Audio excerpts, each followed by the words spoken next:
Good evening my dear tax payers.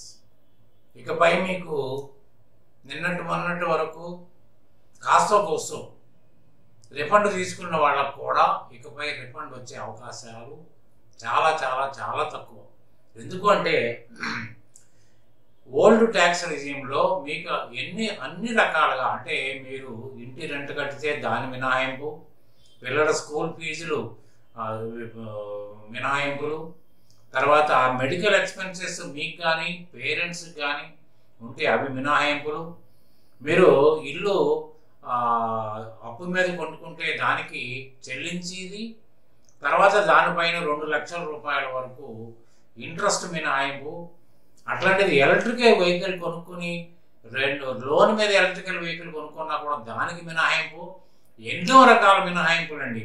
ఆ మినహాయింపులతోటి ఆథరైజ్డ్గా కూడా 40-50 వేల రూపాయలు రిఫండ్ తీసుకునే అవకాశం దొరికేది. ఎందుకంటే ఇవాళ ఫామ్ 16లో వాళ్ళ శాలరీ, పిఎఫ్ ఇవి మాత్రమే తీసుకుని మీకు టీడీఎస్ కట్ చేసి ఇచ్చేసేవాళ్ళు.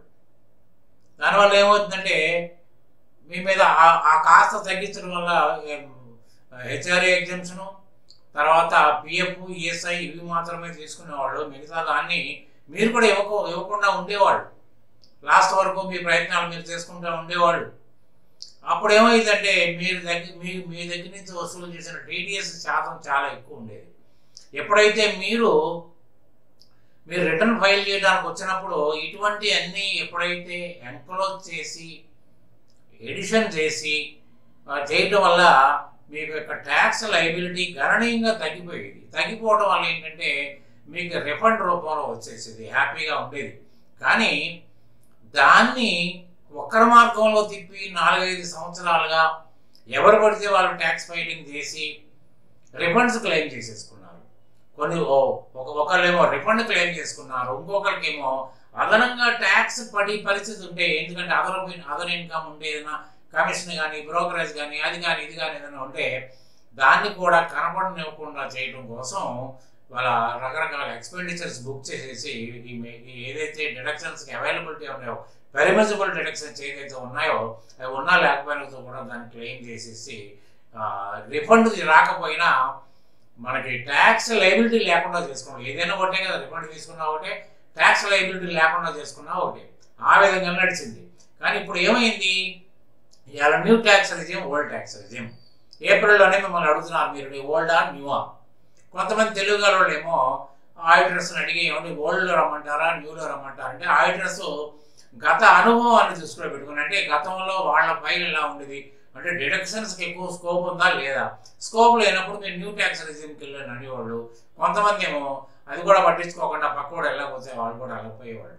ఇప్పుడు ఉన్న పరిస్థితి ఏంటంటే పాపం ఆథరైజ్డ్గా రిఫండ్ తీసుకునే వాళ్ళు కూడా ఏంటంటే హౌసింగ్ లోన్ రీపేమెంట్ కానివ్వండి, తర్వాత పేరెంట్స్ మెడికల్ ఎక్స్పెన్సెస్ కానివ్వండి, తర్వాత స్పెసిఫైడ్ డిసీజెస్లో కానివ్వండి, ఎన్ని రకరకాలుగా ఇది వాళ్ళు ఉండి కూడా పొందలేని పరిస్థితి అయిపోయింది. తర్వాత ఇంకోటి కూడా ఏమైంది, మీకు స్టేట్ మామూలుగా ఎస్బీ అకౌంట్లో అంటే మీ శాలరీ దాంట్లోకి వెళ్తుంది కాబట్టి ఒకటే రోజు శాలరీ కన్జ్యూమ్ చేయరు కాబట్టి ఆ నిల్వల పైన మీకు క్వార్టర్లీ ఇంట్రెస్ట్ ఇస్తే అది కూడా 10-12 వేల రూపాయలు వచ్చేది. ఆ 10-12 వేలలో కూడా 10,000 రూపాయలు మినహాయింపు ఇచ్చి మిగతా 2,000 రూపాయల మీదనే ట్యాక్స్ లెవీ చేసేవాళ్ళు. ఇప్పుడు పరిస్థితి ఏంటంటే మీరు ఏది అదర్ దాన్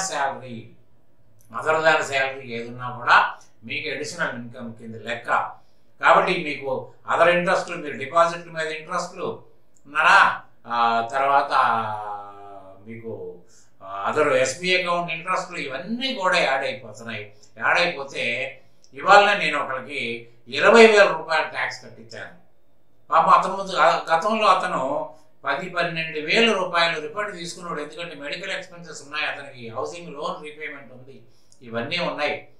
మరి ఇవాళ లబోదిగోమన్నాడు అతను. నేను ఎందుకు కట్టాలి సార్, నాకు రిఫండ్ ఇప్పించకపోయినా పర్వాలేదు కానీ నన్ను కట్టమంటున్నారు ఏంటంటే ఇక నేనేమి మాట్లాడలేని పరిస్థితి. దానికి అంతా అతనికి చెప్పి అతన్ని ఒప్పించి నేను ట్యాక్స్ కట్టేప్పటికి నాకు తల ప్రాణం తోకొచ్చింది. కానీ దీంట్లో తెలియని తనాలు చాలా ఉన్నాయి. ఎందుకంటే గతంలో రిఫండ్ తీసుకున్నప్పుడు రిఫండ్ ఎందుకు వస్తుందో వీళ్ళు క్వశ్చన్ చేయలేదు. వచ్చిన రిఫండ్ తీసుకుని ఎంజాయ్ చేశారు. ఇవాళ దానికి నోటీసులు వస్తే మళ్ళీ రీపేమెంట్ చేసి పరిస్థితికి వచ్చేసారు. కానీ ఇవాళ ఇవన్నీ అదనంగా పడిపోతుంటే కట్టలేని పరిస్థితి. మినిమం అండి, మినిమంలో మినిమం 100 రూపాయలు మీరు అదనం కట్టాలని. ఎందుకో చెప్పమంటారా? కనీసం మీకు ఎస్బీఐ అకౌంట్లో ఒక 300 400 మీకు వచ్చినా కూడా ఒక 50 రూపాయలు 100 రూపాయలు మీకు ట్యాక్స్ పడిపోతుంది. ఆ ట్యాక్స్లో నుంచి మీరు అవాయిడ్ కాలేరు.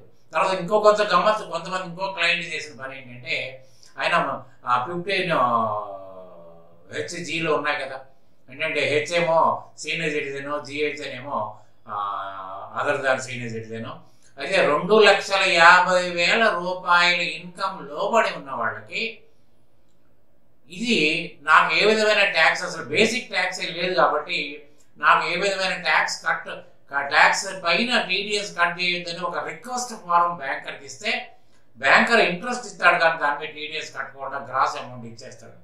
అయితే బ్యాంకర్స్ కూడా ఏం చేస్తున్నారండి, ఈ మధ్యన వీళ్ళ దగ్గర టీడీఎస్ కట్ చేసుకోవాలి, ఆ టీడీఎస్ని మళ్ళీ టీడీఎస్ వాళ్ళకి రిమిట్ చేయాలి, రిమిట్ చేసి మళ్ళీ టీడీఎస్ రిటర్న్ ఫైల్ చేయాలి. గోలంత అవసరం ఎందుకు అని ఫోన్లు చేస్తారు. ఏమంటే సార్ 15 ఇచ్చిస్తారా, మీకు టీడీఎస్ కట్ కాదు 3 days, ఇదేదో బాగుంది అనుకుంటున్నారు. ఆ విధంగా ఆ ఫామ్స్ ఇచ్చేస్తున్నారు. దాని మీద కూడా అది ఇన్కమ్ అయితే కనిపిస్తుంది, ఇంట్రెస్ట్ ఇన్కమ్, దానిపై టీడీఎస్ లేదు.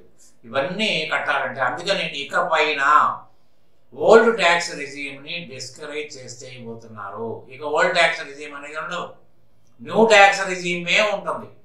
న్యూ ట్యాక్స్ రిజీమ్ ఉన్నప్పుడు మీ గ్రాస్ టోటల్ ఇన్కమ్ మీద ట్యాక్స్ పడిపోతుంది. ఎందుకంటే రేపటి రోజున మన ఇంటర్మ్ బడ్జెట్ వచ్చింది ఎలక్షన్ మూమెంట్ కాబట్టి, ఇప్పుడు అసలైన బడ్జెట్ జూలైలో వస్తుంది. దాంట్లో ఖచ్చితంగా ట్యాక్స్ విషయంలో న్యూ ట్యాక్స్ రిజీమ్నే మళ్ళీ కంటిన్యూ చేస్తారు.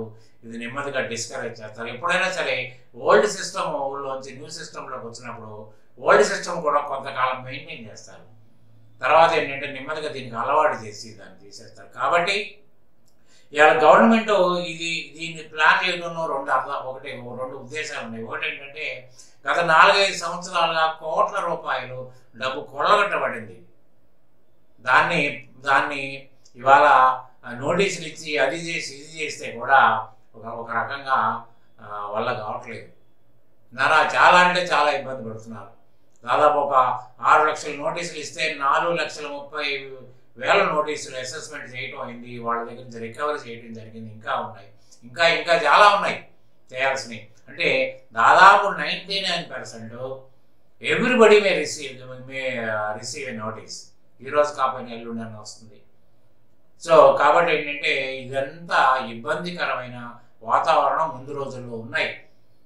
ఏంటంటారా, మీ యొక్క లావాదేవీలు మొత్తం వాళ్ళ డేటాబేస్లోకి వెళ్ళిపోతుంది. ఎందుకంటే మీరు పాన్ నెంబర్ ఎక్కడైతే వాడారో ఆ వాడకం మీద ఉన్న ట్రాన్సాక్షన్ మొత్తం అక్కడ రికార్డ్ అయిపోతుంది. రికార్డ్ అయిన తర్వాత మీకు గుర్తుండకపోయినా ఇన్కమ్ ట్యాక్స్ డిపార్ట్మెంట్ వాళ్ళు గుర్తుందో, మేము కూడా ఫైల్ చేసే ముందు ఏఎస్ టీఏఎస్ ఇవన్నీ వెరిఫై చేసి కానీ నేను ఫైల్ చేయలేకపోతున్నాను. ఎందుకంటే రేపొద్దున నోటీస్ వస్తుంది, మీకు అడ్వైజ్ చేయక తప్పదు, రేపొద్దున మేము బ్లేమ్ అవుతాం. అందుకని ఇప్పటి నుంచి మిమ్మల్ని అలర్ట్ చేయడం జరుగుతుంది. తర్వాత ఏమో 30 లక్షలు దాటి ప్రాపర్టీ అమ్మినా కొన్నా కూడా మీకు ఖచ్చితంగా నోటీస్ మీకు ఇష్యూ చేయబడుతుంది.